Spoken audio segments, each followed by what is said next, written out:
What's up, everybody? This is the Tech Preacher. So I have to make a confession. I have the Sony One Mark II here, and this phone, I've been having it for a little over a month, almost 2 months. And I've been using it off and on as, my daily driver to make a lot of videos about it. I didn't spend no time with this phone. I did not like this phone. The camera in auto mode wasn't that great. Pro mode was good. I always did like pro mode, but some characteristics of this device I just didn't like, especially when you're coming from like a Galaxy Note or maybe a Galaxy Z Fold 2 and you pick this phone up, it's like you're missing some stuff.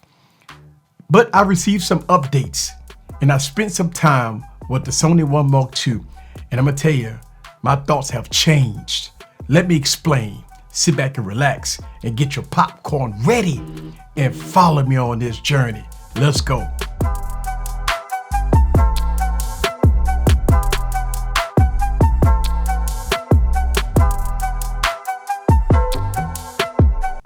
What's up, guys? This is Eric back with another video. So I made a mistake.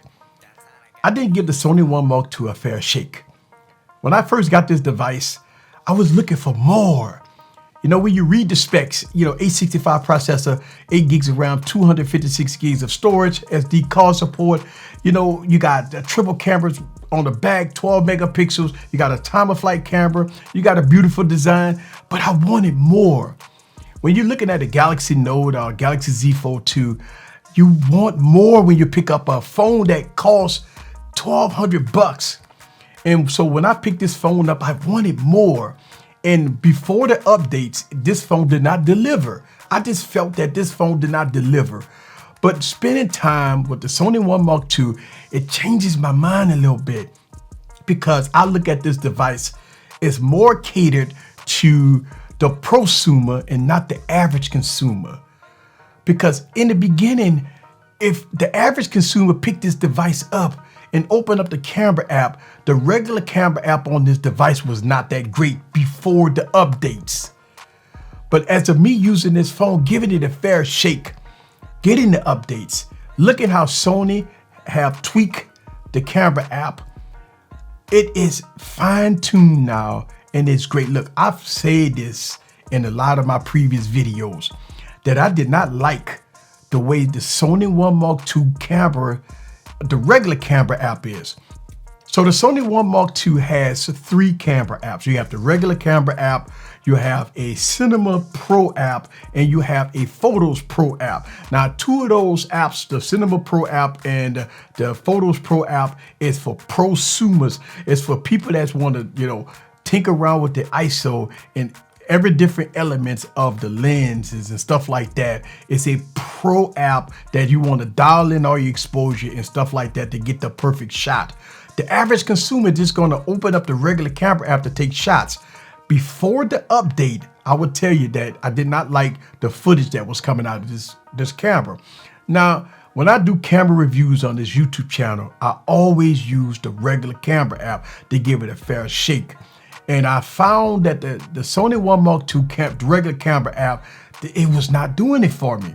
But after the update and after working with this device for a little while, I've seen the large improvement with the camera app here on this device. Now, when we talk about a phone with all these specs on there, 865 processor, 8 gigs of RAM, 256 gigs. So we already know that this phone has the power. So you won't get no lagginess. You won't get none of those type of things. You will have a good performing device. But when I picked up this phone, I wanted more. But the crazy thing about it is this phone gives you more. You got a 6.5-inch 4K display on here. Now, it does not have a high refresh rate, which is a bummer.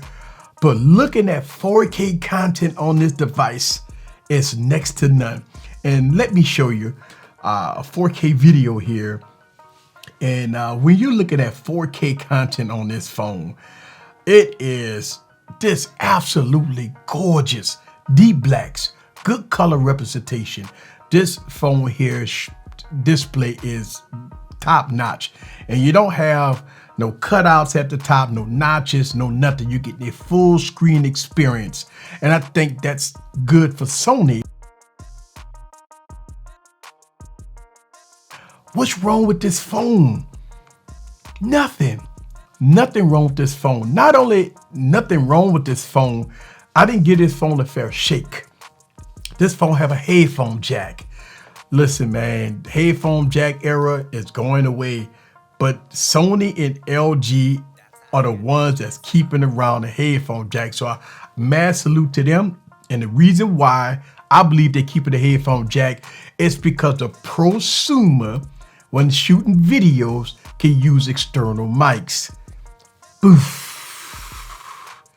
One of the reasons why they give it a fair shake is because it's a high price phone. And when you're looking at the $1,200 price point and below, you got so many devices out there that give you really good offering. All right. Now, especially for the average consumer.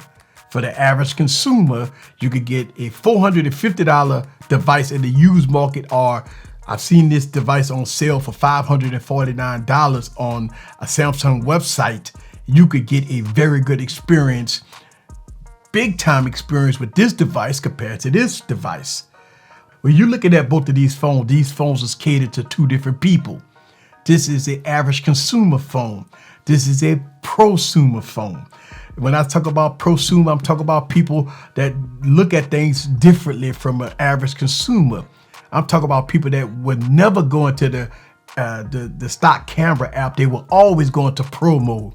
They will always go into the pro photo app. They don't never go into the regular camera app. Those are the pro users. Also, pro users will always look for 4K content because they know how sharp the display is. Let's talk about the speakers on here. Now, when you talk about the speakers on here, the speakers are not loud. You have dual speakers on this device, but they're not loud, but you got nice bass. You got a nice fair balance of sound coming out of this phone. And I applaud Sony for giving us dual speakers here with this device. Now, it's so funny when you play music with this phone, the bottom of the phone vibrates when the bass hit. I really do like that. So if you place this phone down and play music, you will get that good vibrant experience with this device. I really do like the sound that's coming out of here. So you really get good sound out of this phone. So let's wrap this up. The Sony One Mark II, in my opinion, is targeted toward the prosumer because of the prosumer apps that's on here. When it comes down to Cinema Pro app and when it comes down to the Photo Pro app, I think it's next to none. It's a beautiful design device that gives you a headphone jack and the specs to match.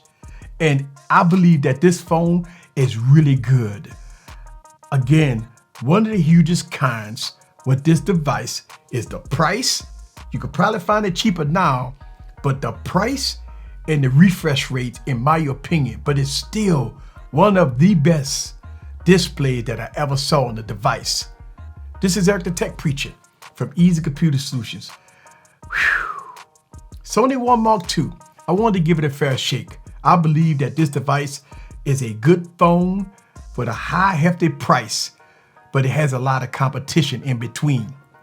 Leave your comments down below. Let me know what you think. This is Eric. See you guys on the next video.